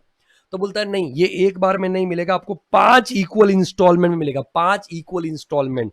तो deduction under section 24 B in 5 equal installment starting from the previous year in which the construction is completed। तो जिस साल कंस्ट्रक्शन कंप्लीट हुआ है उस साल से अगले 5 साल तक 1/5 आपको मिलता रहेगा, प्लस इस साल का इंटरेस्ट तो है ही, 1/5 तो प्री का हो गया, प्लस इस साल का इंटरेस्ट तो है ही। ऐसे करके टोटल करके आपको अलाउ होता रहेगा 24-25, 25-26, 26-27, 27-28, 28-29 प्रीवियस ईयर में। ये देखो प्रीवियस 24-25 से 28-29। तो जब कभी भी प्री कंस्ट्रक्शन इंटरेस्ट का कॉन्सेप्ट आता है तो आप ये भी देखो कि आपका जो करंट ईयर है मेरे दोस्त, वो करंट ईयर क्या, ऐसा तो नहीं कि 5 साल पूरे हो चुके हैं, 5 साल पूरे भी हो सकता है ना कि भाई आपका प्री कंस्ट्रक्शन ऑलरेडी कंप्लीट हो चुका था बहुत पहले, और प्री कंस्ट्रक्शन पीरियड के हिसाब से देखा जाए तो अब आपका ये 6th ईयर हो।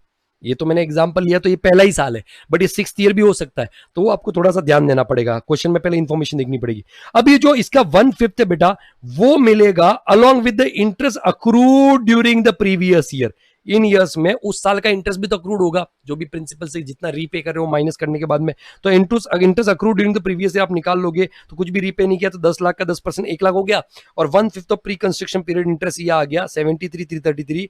तो 173,333 पूरा इंटरेस्ट आपको क्या हो जाएगा, अलाउ इन 24-25। ऐसे ही मान लो कुछ भी रीपेमेंट नहीं हो रहा है अगले 5 साल तक भी, तो सर अगले 5 साल तक भी इतना ही मिलता रहेगा। ऑप्शनल रीजन में तो पूरा मिल जाएगा, सॉरी अगर ये एलओपी डीएलओपी है तो पूरा मिल जाएगा। अगर ये एसओपी है मेरे दोस्त, एसओपी तो इसको मतलब इन दोनों का टोटल करने के बाद में इसको रेस्ट्रिक्ट करेंगे हम लोग 30,000 या 2 लाख, जो भी केस है उसके अकॉर्डिंग, मतलब interest accrued during the previous plus 1/5 of pre construction मिला के मैक्सिमम 30,000 या 2 लाख मिलेगा। कौन सी रीजन में, ऑप्शनल रीजन में। डिफॉल्ट में तो बेटा ये पूरा ही नील, आपका कुछ मिलने वाला नहीं है एसओपी के सामने। ओके तो ये प्री कंस्ट्रक्शन पीरियड का कॉन्सेप्ट था, वेरी इंपॉर्टेंट। मेरे को एक तो एसओपी वाला इंटरेस्ट का प्लस प्री कंस्ट्रक्शन और वैकेंसी, ये 3 चीजें इंपॉर्टेंट लगती है चैप्टर में। ओके उसके बाद में बेटा नेक्स्ट आता है recovery of unrealise rent and arrears of rent. तो बेटा रिकवरी जब भी होगा अनरियलाइज रेंट का, मतलब रेंट जो ड्यू तो हुआ था बट रिसीव नहीं हुआ था, तो जिस साल रिकवरी होता है उस साल क्या होता है, टैक्सेबल। क्या होता है बेटा, टैक्सेबल। तो उस साल में टैक्सेबल होगा। ऐसे अरियर्स ऑफ रेंट, मतलब रेंट जो डिस्प्यूट की वजह से नहीं मिला था, मेरा और टेनेंट का डिस्प्यूट हो गया था, हम कोर्ट चले गए और रेंट सर ना ड्यू हुआ था ना रिसीव हुआ था, उसको बोलते हैं अरियर्स ऑफ रेंट, राइट। तो ये दोनों जब रिसीव होते हैं ना, एक्चुअल में जब रिसीव होते हैं उस साल में टैक्सेबल होते हैं।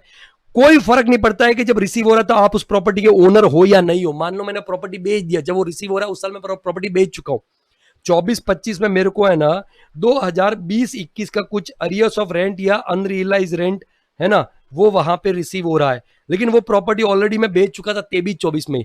कोई बात नहीं है, इनकम फ्रॉम हाउस प्रॉपर्टी में ही टैक्सेबल होगा 24-25 में, क्योंकि जब वो रेंट बिलोंग करता था जिस साल को, उस टाइम पे तो मेरे पास में हाउस प्रॉपर्टी था ना, तो both shall be taxable under the income of house property even assessee is no more owner of house property in the year of receipt. कैसे सर? तो यहाँ पे सेक्शन 25A स्पेशल प्रोविजन से उससे related, तो सर जो भी year of recovery के अंदर अरियर्स ऑफ रेंट या अनरियलाइज्ड रेंट रिकवर हुआ है, उसमें से ओनली एक ही डिडक्शन, स्टैंडर्ड डिडक्शन आपको माइनस करना है 30% of the recovery, 30% of the recovery. ये 25A के स्पेशल प्रोविजंस वहां पे आपका बोलता है इनकम फ्रॉम हाउस प्रॉपर्टी आ जाएगा। फिर बेटा आता है कि अगर मान लो मैंने कोई आउटसाइड इंडिया इंटरेस्ट पे किया है, मैंने अपना घर बनाने के लिए, कंस्ट्रक्ट करने के लिए, खरीदने के लिए लोन लिया था बैंक ऑफ अमेरिका से। अब बैंक ऑफ अमेरिका को मैं इंटरेस्ट पे कर रहा हूं आउटसाइड इंडिया, मिस्टर ARP, ये तो किधर है? इंडिया में। और मैंने लोन कहां से लिया था? बैंक ऑफ अमेरिका से। अब वहां से लोन लिया, उस लोन से मैंने घर बनाया इंडिया में, house in India, house in India. अब मैं इसको इंटरेस्ट पे कर रहा हूं। तो सर याद करो, हमने residential status and scope of total income में सेक्शन 9 पढ़ा था कि अगर लैंडर आउटसाइड इंडिया है और वो किसी रेसिडेंट को लोन दे रहा है, और रेसिडेंट उस पैसे से या तो इंडिया में बिजनेस करता है या इंडिया में किसी और सोर्स में लगाता है, इंडिया में किसी और सोर्स में लगाता है, और वहां से इनकम कमा के या जैसे भी मतलब इंटरेस्ट देता है, तो वो इंटरेस्ट इसके लिए deem to be accrued in India हो जाएगा। बैंक ऑफ अमेरिका के लिए सेक्शन 9 अप्लाई हो जाएगा और वो उसके लिए इंडियन इनकम हो जाएगा, और उसके लिए इंडिया में क्या हो जाएगा? टैक्सेबल। लेकिन सर हो सकता है वो टैक्स पे ना करने आए इंडिया, इसके लिए मिस्टर ARP को इनकम टैक्स ने जिम्मेदारी दे दी कि जब भी तू इसको इंटरेस्ट पे करेगा उसके ऊपर TDS काटना पड़ेगा। अगर तू TDS नहीं काटेगा तो तेरे को ये जो इंटरेस्ट का डिडक्शन मिल रहा है ना 24B के अंदर, वो मिलने वाला नहीं है। ये सेक्शन 25 बोलता है।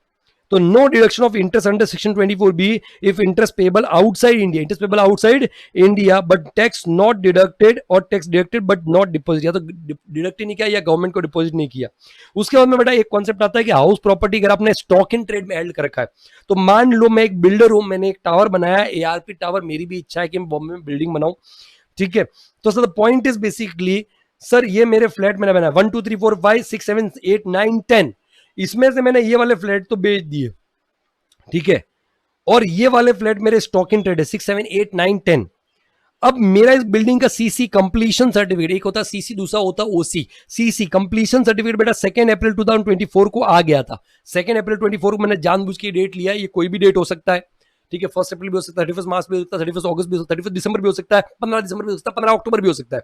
तो CC आ गया था 2 अप्रैल 2024 को। अब यहाँ पे ये जो स्टॉक इन ट्रेड के अंदर जो फ्लैट है, उसमें से मैंने कुछ किराए पे दिए 6 7 8 फ्लैट नंबर 6 7 8 मैंने रेंट पे दे दिया, मेरे को रेंटल इनकम आ रहा है। अब ये मेरा बिजनेस नहीं है, लेटिंग out is not my business, मेरा बिजनेस तो फ्लैट बेचना है। तो सर ये मेरे लिए चार्जिंग सेक्शन 22 सेटिस्फाई हो रहा है। सर पहला कि मैं सर हाउस या बिल्डिंग वहां पे मैं ओनर हूं उसका, और मैं बिजनेस के लिए यूज नहीं कर रहा हूं, मैं letting out is not my business. तो sir income from house property में क्या हो जाएगा? टैक्सेबल। ओके। दूसरा, सर जो फ्लैट नंबर 9 एंड 10 है वो लेट आउट नहीं है। तो जनरली क्या होता है कि जो लेट आउट प्रॉपर्टी नहीं होती है और दो ऑलरेडी मतलब उसके पास में SOP होगा, ऐसा बिल्डर है तो खुद के 2 घर तो कम से कम होंगे, तो सर बाकी प्रॉपर्टीज को डीम लेट आउट माना जाता है। तो उस केस में सर एनुअल वैल्यू टैक्सेबल हो जाता है ना, एनुअल वैल्यू क्या हो जाता है? टैक्सेबल।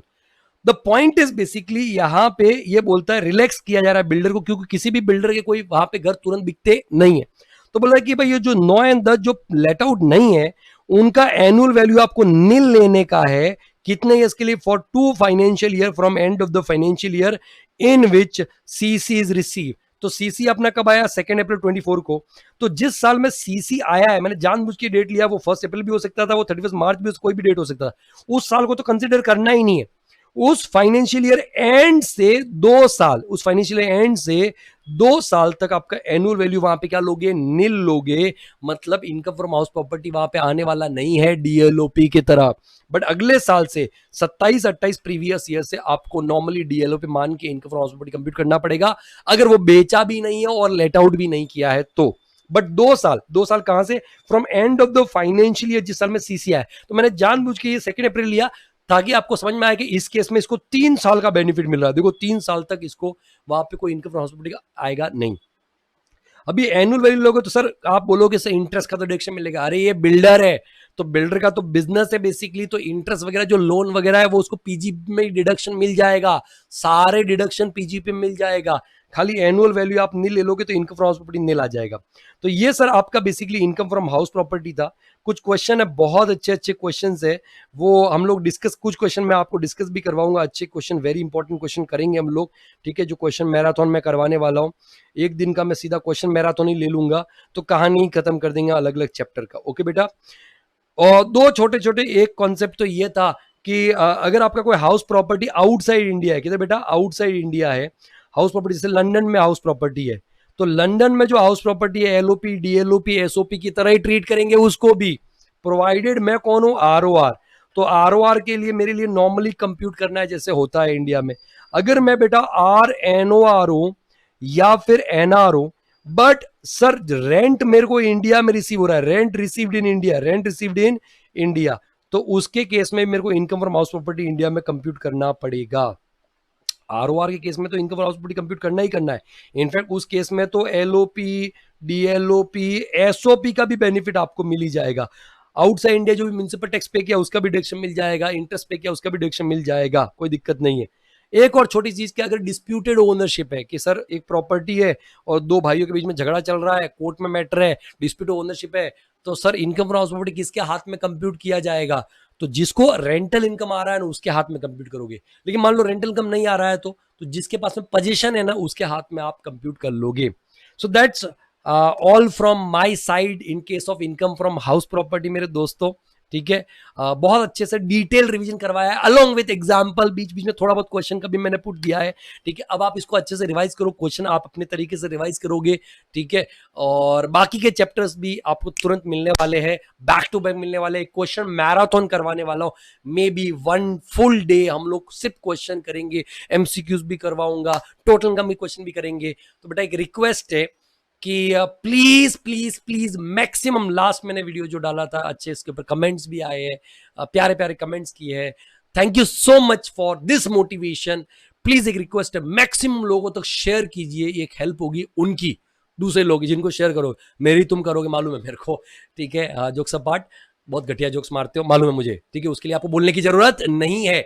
तो the point is basically maximum share this video, like करो, बिल्कुल लाइक करो, ऐसा सूखा सूखा नहीं रखने का, लाइक दिखना चाहिए, कमेंट भी करो और चैनल को सब्सक्राइब कर दो, बिकॉज सर जितना एल्गोरिथम बढ़ेगा उतना मोटिवेशन मुझे मिलेगा और उतना ही मैं आपके लिए कंटेंट लेकर के आऊंगा। तब तक आप अपना अपना ख्याल रखिए, स्वस्थ रहिए, सुरक्षित रहिए, पढ़ते रहिए, पढ़ाते रहिए, क्योंकि पढ़ेगा इंडिया तभी तो आगे बढ़ेगा India. Till then take care, good bye, जय Hind, thank you so much दोस्तों, bye bye, all the very best.